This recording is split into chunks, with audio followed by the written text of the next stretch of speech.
Good morning dear students. अब हमारी next endocrine gland है पेंक्रियाज। पेंक्रियाज यानी कि अग्नाशय ग्रंथि। तो सबसे पहला पॉइंट यह है कि ये जो अग्नाशय ग्रंथि होती है वो एक मिक्स्ड ग्लैंड है। जैसे कि हमने देखा था स्टार्ट में कि ग्लैंड जो होती है वो तीन प्रकार की होती है, एक एक्सोक्राइन, एक एंडोक्राइन और एक मिक्स्ड। मिक्स्ड का मतलब ये जो ग्रंथि है अग्नाशय पेंक्रियाज वो अंतःस्रावी और बहिस्रावी दोनों रूपों में काम करती है। ओके। अगली बात है इसकी लोकेशन देखें, हम इसकी स्थिति देखें। तो जैसे कि हमने एलिमेंट्री कैनाल में पढ़ा था कि ये इस तरीके से स्टोमैक होता है और स्टोमैक के नीचे फिर आपके ये स्मॉल इंटेस्टाइन का फर्स्ट पार्ट डिओडिनम होता है और फिर इसके बाद में एक लूप बनता है इस तरीके से। तो ये जो डिओडिनम का यहाँ पर ये जो लूप बनता है, एक यू आकार का जो लूप बन रहा है, किसका? डिओडिनम यानी कि ग्रहणी का। तो ग्रहणी के इस यू आकार के लूप में ये अग्नाशय स्थित होता है। ओके, ठीक है। तो ये स्थिति हो गई। फर्स्ट पॉइंट हमने पढ़ा कि अग्नाशय जो होता है वो एक मिश्रित ग्रंथि है। ये एंडोक्राइन और एक्सोक्राइन दोनों रूप में काम करता है। एक्सोक्राइन के रूप में ये पाचक रसों का स्रावण करता है, जिसको हमने पाचन वाले पाठ में पढ़ लिया है। और एंडोक्राइन के रूप में ये कुछ हार्मोन का स्रावण करेगा, जिसका अध्ययन हम इस वीडियो में करेंगे। ठीक है। एक्सोक्राइन में जो हमने पढ़ा था बहिस्रावी रूप में ये पाचक एंजाइम का स्रावण करता है, जैसे कि ट्रिप्सिन है, प्रोटीन पचाता है, लाइपेज है, एमाइलेज है, इनका स्रावण होता है यहाँ से। ठीक है। स्थिति भी आपने देख ली। स्थिति कहाँ है? तो ये आपके छोटी आंत की जो ग्रहणी होती है उसके यू आकार के जो लूप होता है उसमें स्थित होती है। ओके, चलिए अब इसकी अगर संरचना देखें तो जैसे इस चित्र के अंदर आप देखो, इसकी संरचना में, अग्नाशय की संरचना में दो तरीके के भाग हैं। एक तो ये जो आपको दिखाई दे रहे हैं इनको बोलते हैं पेंक्रियाटिक एसिनी। ये पेंक्रियाटिक एसिनी है, पुटक हैं। ठीक है। ये जो पेंक्रियाटिक एसिनी है वो ये अग्नाशय के बहिस्रावी भाग है, जो कि बहिस्रावी भाग के रूप में पाचक रस या पाचक एंजाइमों का निर्माण और स्राव करता है। ठीक है। तो ये पेंक्रियाटिक एसिनी वाला भाग है जो कि एक्सोक्राइन या बहिस्रावी रूप में काम करता है। इसके बाद ये सेंटर में आपको दिख रहा है एक पूरा कुछ कोशिकाओं का समूह दिख रहा है, अलग अलग रंग की जो आपने कोशिका दिखाई दे रही है। ये जो समूह है इस समूह को कहते हैं लैंगरहैंस द्वीपिकाएं, क्योंकि ये लैंगरहैंस नामक वैज्ञानिक ने इसको खोजा था। तो ये जो कोशिकाओं का जो ग्रुप है जो सेंटर में आपको दिखाई दे रहा है, इसे क्या कहते हैं? लैंगरहैंस, आइसलेट ऑफ लैंगरहैंस यानी कि लैंगरहैंस द्वीपिकाएं। इस लैंगरहैंस द्वीपिका में अलग अलग तरीके की कोशिका होती है। कुछ कोशिका अल्फा है, कुछ बीटा है और कुछ डेल्टा प्रकार की कोशिका होती है। तो ये जो बीच वाला लैंगरहैंस द्वीपिका भाग है जिसके अंदर ये अल्फा, बीटा और डेल्टा प्रकार की कोशिका पाई जाती है, ये एंडोक्राइन के रूप में काम करता है, अंतःस्रावी रूप में काम करता है, अर्थात इससे हार्मोन का सिक्रेशन होता है, अलग अलग तरीके के हार्मोन बनते हैं। ठीक है।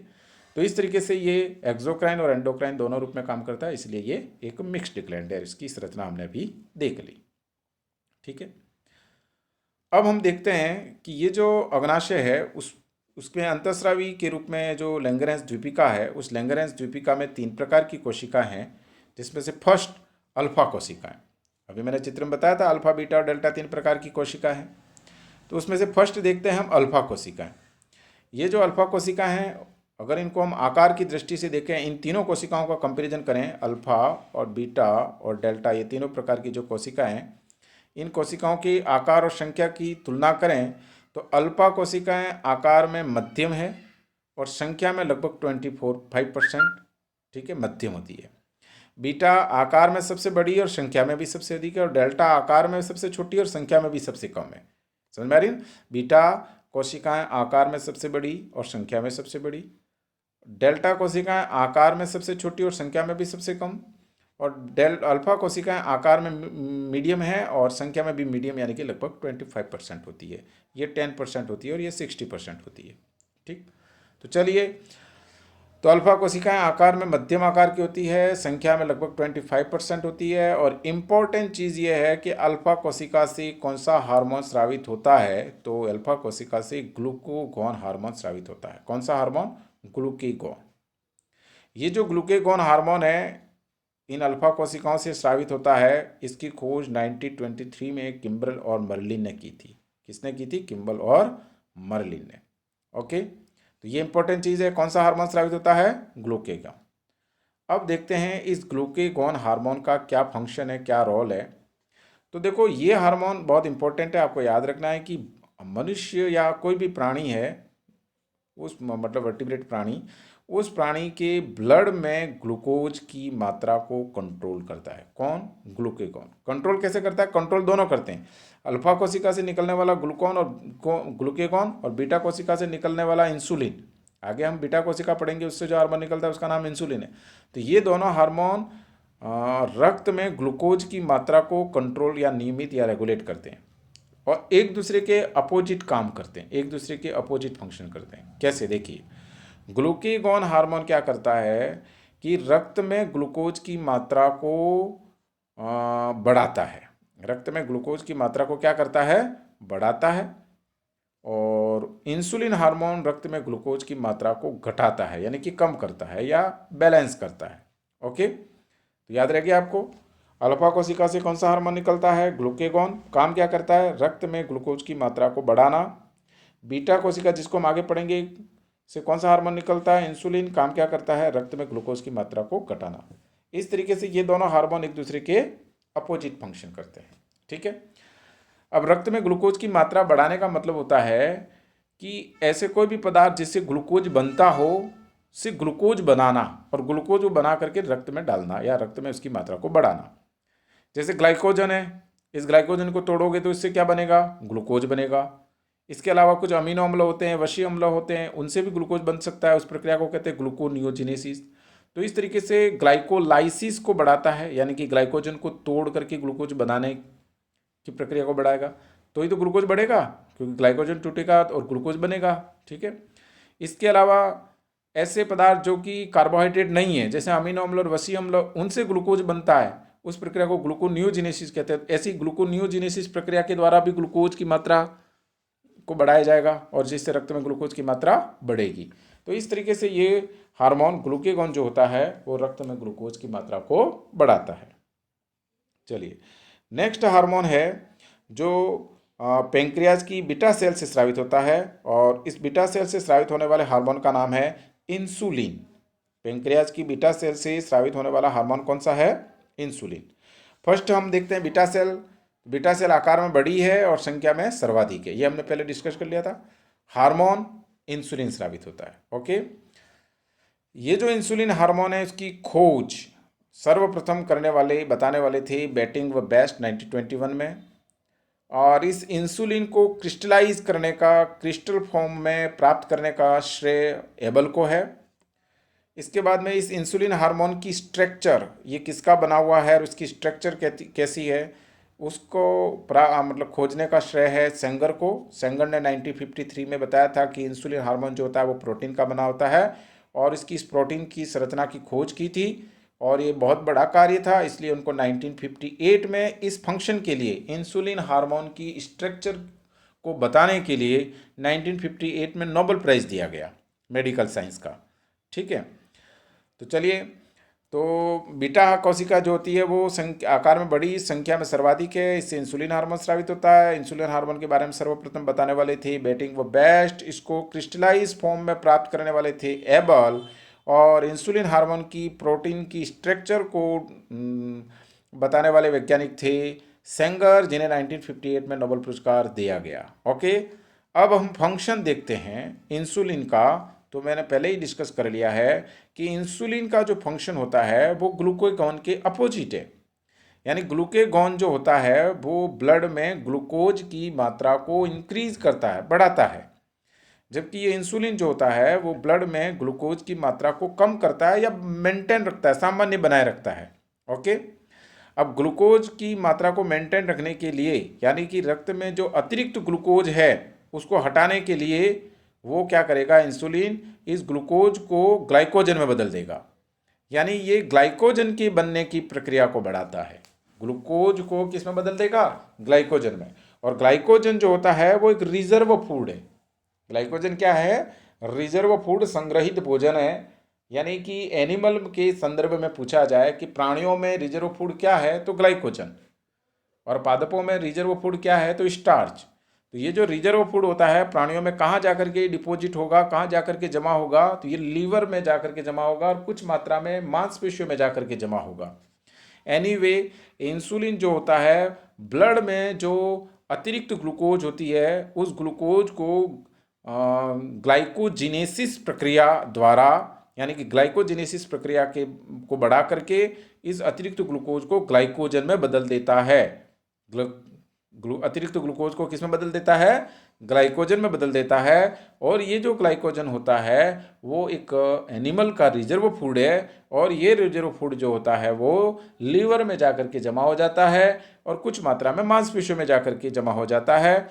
और जब कभी भी ग्लूकोज की मात्रा कम हो और जब कभी भी हमें ग्लूकोज की आवश्यकता हो, यानी कि ब्लड में ग्लूकोज की मात्रा कम हो जाए, किसी कारणवश भोजन नहीं खाया हो, तो ऐसी स्थिति में ये ग्लाइकोजन वापस टूटेगा जिसे ग्लाइकोलाइसिस कहते हैं, जो कि ग्लूकागॉन हार्मोन की प्रेरणा में होगा और इससे वापस ग्लूकोज बनेगा और इस तरीके से आपका काम चलता रहेगा। ठीक है, तो चलिए ये बात हो गई आपके इंसुलिन हार्मोन की। अब बात आती है डेल्टा सेल्स।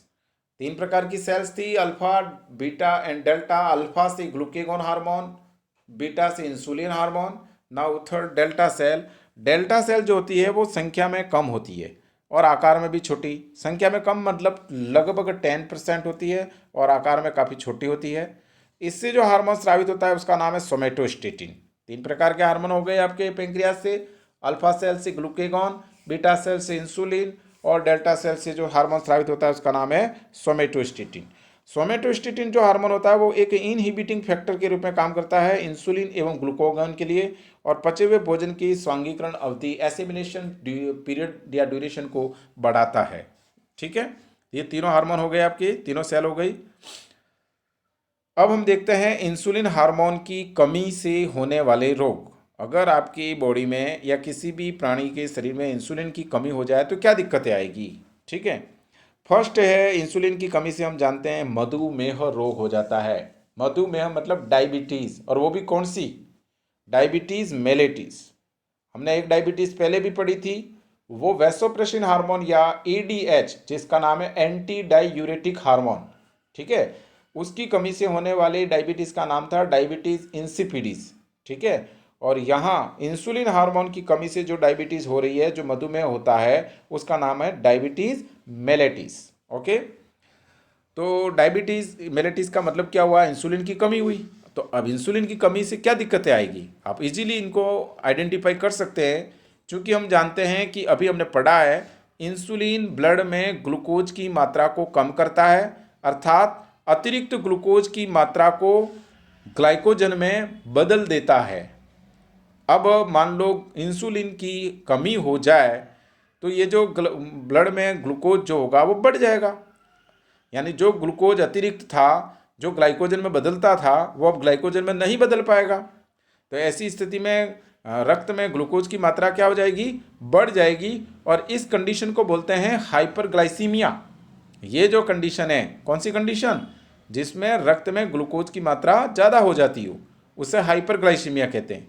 यानी हाइपरग्लाइसीमिया डायबिटीज़ एक ही बात है। ओके, तो इस तरीके से रक्त में ग्लूकोज की मात्रा अधिक हो जाएगी और व्यक्ति मधुमेह से पीड़ित हो जाएगा। ठीक है, जब रक्त में ग्लूकोज की मात्रा अधिक हो जाएगी तो मूत्र में भी ग्लूकोज का उत्सर्जन होने लगेगा, यानी कि आपके यूरिन में भी ग्लूकोज आने लगेगा, जिसको ग्लाइकोसूरिया कहते हैं। ओके, ठीक है। अब ये डायबिटीज़ क्या है थोड़ा सा मैं और डिस्कस कर लेता हूँ। एक्चुअल में देखो, डायबिटीज़ इतनी भयंकर बीमारी क्यों मानी जाती है, उसको थोड़ा सा प्रैक्टिकली देखते हैं हम। कि देखो, मान लो आपको भूख लगी, दोपहर में आपने 4 रोटी खाई। अब इन 4 रोटी में से 2 रोटी आपको बॉडी के लिए ज़रूरी थी, आपके शरीर में ऊर्जा निर्माण के लिए ज़रूरी थी, तो 2 रोटी का जो ग्लूकोज था वो तो उसमें कंज्यूम हो गया। अब जो एक्स्ट्रा 2 रोटी है, जो आपने 4 रोटी खाई है, तो उसमें से जो 2 रोटी जिसका अतिरिक्त ग्लूकोज आपके ब्लड में घूम रहा है, आपके ब्लड में फ्लो हो रहा है, ठीक है, डाइजेशन के बाद में, अगर आपके बॉडी में इंसुलिन है तो ये जो एक्स्ट्रा 2 रोटी का एक्स्ट्रा ग्लूकोज जो कि आपके ब्लड स्ट्रीम में फ्लो हो रहा है, वो उस इंसुलिन की वजह से, उस इंसुलिन की प्रेजेंस में किस में बदल जाएगा? ग्लाइकोजन में बदल जाएगा। और वो ग्लाइकोजन फिर जाकर के कहाँ जमा हो जाएगा? लीवर और मांसपेशियों में, मसल्स में। अब मान लो आपको रात को 10-12 बजे तक खाना नहीं मिला और उस समय अगर आपको ग्लूकोज की ज़रूरत पड़ेगी, तब वो ग्लूकोज जो कि ग्लाइकोजन के रूप में आपके लीवर में डिपॉजिट था, वो ग्लूकोगोन हार्मोन के प्रेरण में उसके इंडक्शन में वापस टूटेगा, यानी उसका ग्लाइकोलाइसिस होगा, उस ग्लाइकोजन से वापस ग्लूकोज बनेगा और उस ग्लूकोज से आपका काम चलता रहेगा। लेकिन डायबिटीज़ में ऐसा नहीं हो पाता है। ये जो मैंने बात बताई वो जनरल इंसान में होती है। डायबिटीज़ में क्या होगा, इंसुलिन होगा नहीं, इंसुलिन होगा नहीं, इसलिए अतिरिक्त ग्लूकोज ग्लाइकोजन में बदलेगा नहीं, यानी आपके पास में रिजर्व फूड है ही नहीं। यानी आप अगर कुछ ज़्यादा खा लोगे तो वो आप रिजर्व नहीं कर सकते, और जब रिजर्व है नहीं और आपको आकस्मिक भूख लगी, उस समय आपको भोजन चाहिएगा ही। ठीक है, तो ये जो कंडीशन होती है वो डायबिटीज़ कहलाती है। ओके, इसके अलावा इंसुलिन की कमी से पॉलीयूरिया यानी कि बहुमूत्रता हो जाती है, यानी कि बार बार यूरिन जाना पड़ता है, यानी कि आपके जो यूरिन होता है उसका वॉल्यूम बढ़ जाता है। ओके, इसके बाद में पॉलीडिप्सिया होता है, यानी कि इसमें प्यास भी बढ़ जाती है, बॉडी का निर्जलीकरण हो जाता है, मूत्र बढ़ जाता है, वही वाली बात। एक इंसुलिन की कमी से कीटोसिस भी होता है। कीटोसिस का मतलब होता है कि जो आप फैट खा रहे हो, वसा खा रहे हो, उसका अपूर्ण विखंडन नहीं हो पाता है, अपूर्ण विखंडन होता है, और अपूर्ण विखंडन से कीटोन और एसीटोन बनते हैं। ठीक है, कीटोन बनते हैं, और जिससे मतलब लंबी बेहोशी जैसी दिक्कतें भी आ सकती है कभी कभी, जिसे कीटोसिस बोलते हैं। Okay, now the next point, insulin hormone की अधिकता से क्या होगा। ये तो कमी से डायबिटीज़ हुई, ऐसा जरूरी तो नहीं है कि हर व्यक्ति में या लगभग जो भी हो रहा है वो कमी वाली दिक्कतें आती हो। कुछ व्यक्ति ऐसे भी हो सकते हैं जिनमें इंसुलिन ज़्यादा हो। तो जब इंसुलिन ज़्यादा होगा तो सिंपल सी बात है, उसका फंक्शन क्या था हम जानते हैं कि वो ग्लूकोज को, ब्लड के अतिरिक्त ग्लूकोज को ग्लाइकोजन में बदल रहा था। तो जब इंसुलिन ज़्यादा होगा तो ज़्यादा से ज़्यादा ग्लूकोज ग्लाइकोजन में बदलेगा, यानी ब्लड में ग्लूकोज की मात्रा कम हो जाएगी, और जब ब्लड में ग्लूकोज की मात्रा कम हो जाएगी उसको हाइपोग्लाइसीमिया बोलेंगे। उसको क्या बोलेंगे, हाइपोग्लाइसीमिया। इस स्थिति में शरीर की जो कोशिकाएं हैं उन कोशिकाओं को पर्याप्त मात्रा में ग्लूकोज नहीं मिल पाएगा, और जब पर्याप्त मात्रा में ग्लूकोज नहीं मिल पाएगा व्यक्ति थकावट महसूस करेगा, है ना, और देखने की शक्ति कम हो जाएगी, शरीर में ऐंठन होने लगेगा, ऐसे कई सारी डिसऑर्डर उत्पन्न होने लग जाते हैं। ठीक है, तो इस तरीके से ये आपके पेंक्रियाज के से निकलने वाले जो हार्मोन है और उसका जो एंडोक्राइन फंक्शन है उसको हमने इस वीडियो में देखा। That's all, thank you.